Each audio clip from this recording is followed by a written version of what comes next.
Hey guys, I am back with another book talk, which actually goes along with the last book talk I uploaded. And if you draw a blank, the book I will be talking about is The Scorch Trials by James Dashner. This is the second book in the Maze Runner series, and oh my goodness, I loved it. I think this is going to be my favorite book out of the entire series, but then again, I've only read the 2 books, so we'll find out eventually. This book was a lot better than the first one. Like I mentioned in my Maze Runner book talk, I found the first half of Maze Runner really, really slow, and then everything really picked up, while they're trying to escape the maze and everything, and I really, really, really like that. And I don't know why, I'm easily bored with things, so it has to have a lot of action or something to keep me coming back for more, and that's all this book was. I felt like it was completely action-packed through the entire book. I mean, there were the slow parts, but still it was completely action-packed throughout the entire thing, so that's what kept me coming back for more.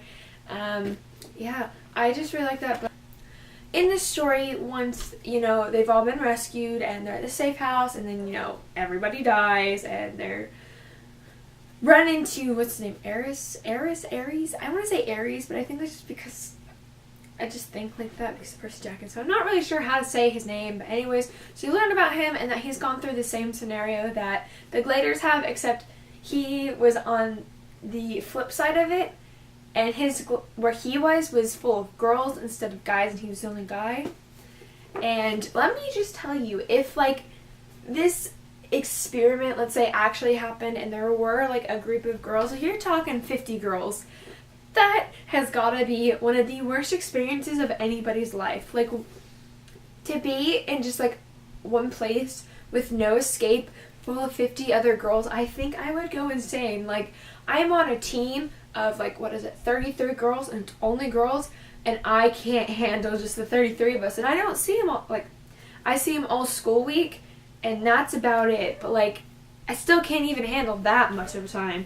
And oh my goodness, I don't know how they do it. There'd be so much bickering, and everybody at each other else's throat, and people taking sides. I don't understand how anything could actually get done around there, if that actually happened. And not to mention that when the time of the month comes and you're with a big group of girls, you sync up, and so they'd all be synced up and they'd all be at each other's throats, and I would not want to be in that. And I feel so bad for Aries. I mean, he was only there for 2 days, though. Hopefully, was it 2 days?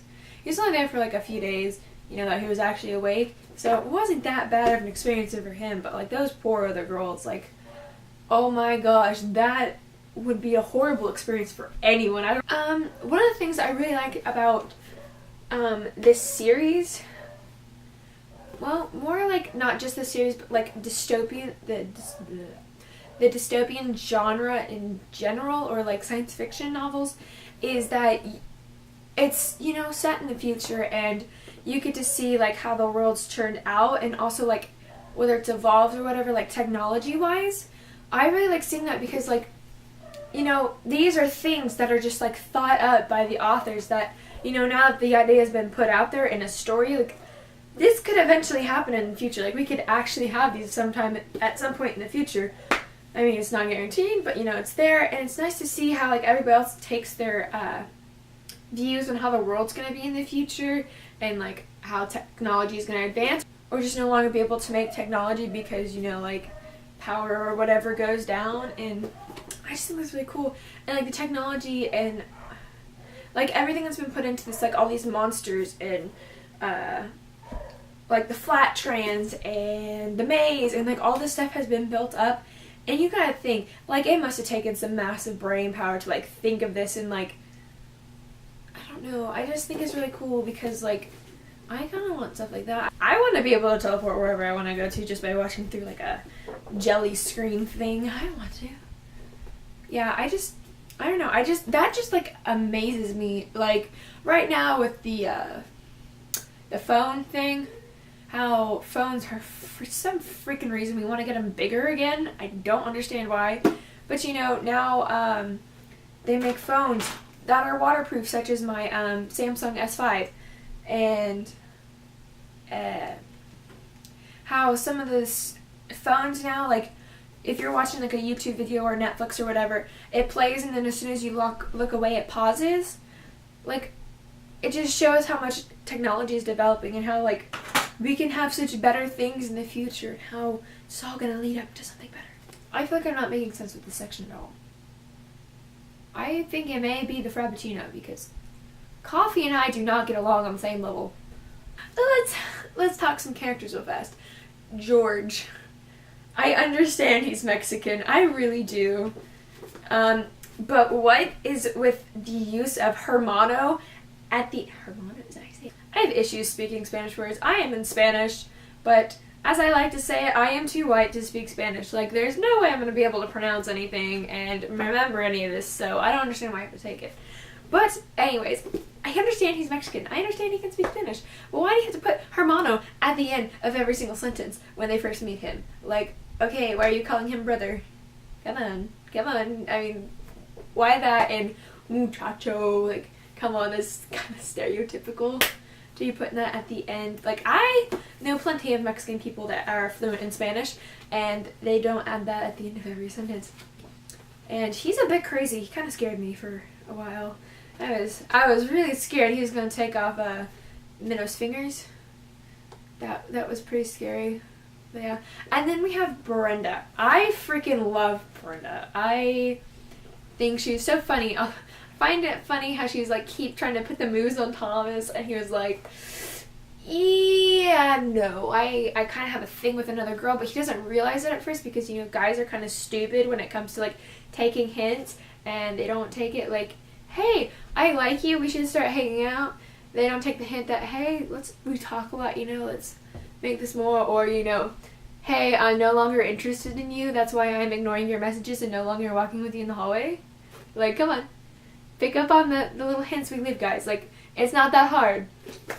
But yeah, and it takes him forever to figure out, like, why is she so touchy-feely? Why is she grabbing my hand? Why is she touching me like this? Like, what's going on? Oh, wait, that's right, she's got a thing for me, but I got a thing with, you know, Teresa, so this isn't going to work out. Boys are stupid. But I really like Brenda, and she's really sweet, and she's insanely smart. And the ending was so confusing. Like, once they're on the Berg and they're heading back to the actual safe zone or whatever, and then they take Thomas off to this weird, awkward white room where he has no idea where he is, and she's talking to him in his head, and we're like, where did this come from? Considering the only people we know that can talk in their heads are Aries, whatever.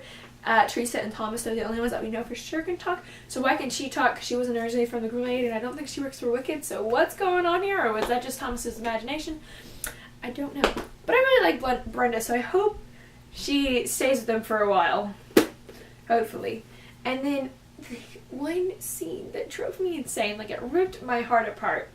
It really did. It was the scene in the forest after the girls have kidnapped Thomas, and it's Teresa, Thomas, and what's his face? I can't pronounce his name. Aries? I'm gonna call him Aries.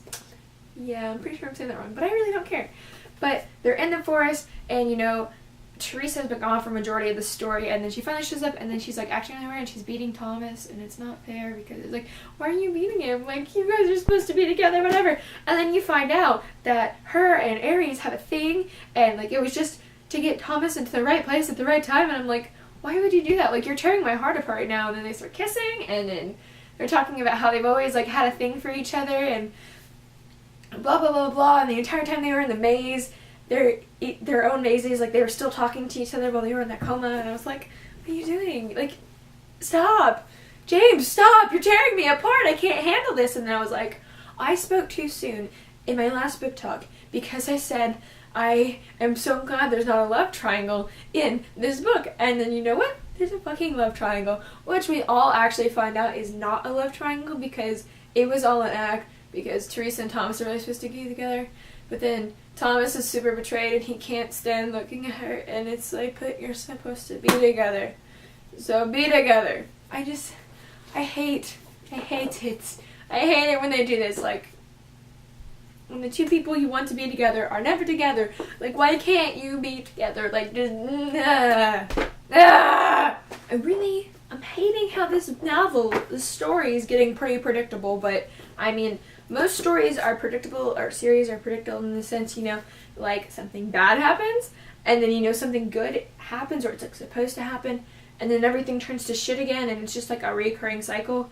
And it's like, you know, it's not going to actually be the happy ending you think it's going to be, but you hope it is, and then it never works out that way because, you know, God forbid we actually have a happy ending one time, right? I mean, at the end of a story that, you know, have happy ending at the end of one of the books in a series, like, come on. I mean, the only book in a series that I've read that ends happily, that I can, like, vividly remember, is the end of City of Glass in the Immortal Instrument series, because, you know, originally it was supposed to be a trilogy, and then she made it into an actual series, and at the end, because, like, City of Glass was supposed to be the very last book, and it was a happy ending, and it was so happy, and I really loved it, and then everything had to go and get fucked over with the next book. Why would you do that to me? You give me false hope. You give me false hope. But anyways, like, you know, we went through the maze, and they got out, and they escaped, and people died, but they made it to a safe place because they were rescued, and then it's like, nope, just kidding. We're actually still doing stuff for Wicked, and you are now sent on another mission that you have to complete, and we'll see how long that lasts. Oh, but you know, if you make it in the 2 weeks to the safe haven that we've laid out for you, then we'll cure you of this disease you now have, and yeah, it'll be great. And then, you know, they get there, they fight the monsters, they defeat, they all make it onto the berg, and I'm like, oh, you're safe. I promise, for the last time, you have my word. This is actually the safe place. Like, there's no more testing, there's no nothing. Everything you'll know about before it happens. And then what happens? Thomas is abducted and put into a white room where he has no idea where he is or what's going on, and people are saying he has a flare and it's too far rooted in him, and now he's gonna die and go crazy. Yay for... Yes. And I'm kind of going crazy right now because I ordered the Death Cure like forever ago. Actually, no, I ordered it last week and it was out of order, so I had to wait till I get in a new shipment so I could get it. And so it's supposed to come today, and I finished Scorch Trials yesterday, and it's not okay because I had nothing else to do with my life and read, so I decided to start reading another book, but I need to know what happens next, but now I can't start reading that until I finish the book I'm reading. Like, do you see my dilemma? And I freaking hate Amazon. Like, why couldn't the 2 books I ordered come in at the same time? They can't, because... But yeah, so I'm excited to see where this goes, and I should really stop drinking coffee. Like, I should not have gotten Starbucks. I should not be allowed to have Starbucks. Anyways, that is it for this book talk. I will see you guys next time with a Top 5 Wednesday tag video or a book talk. Until then, I'm Chrissy. Goodbye!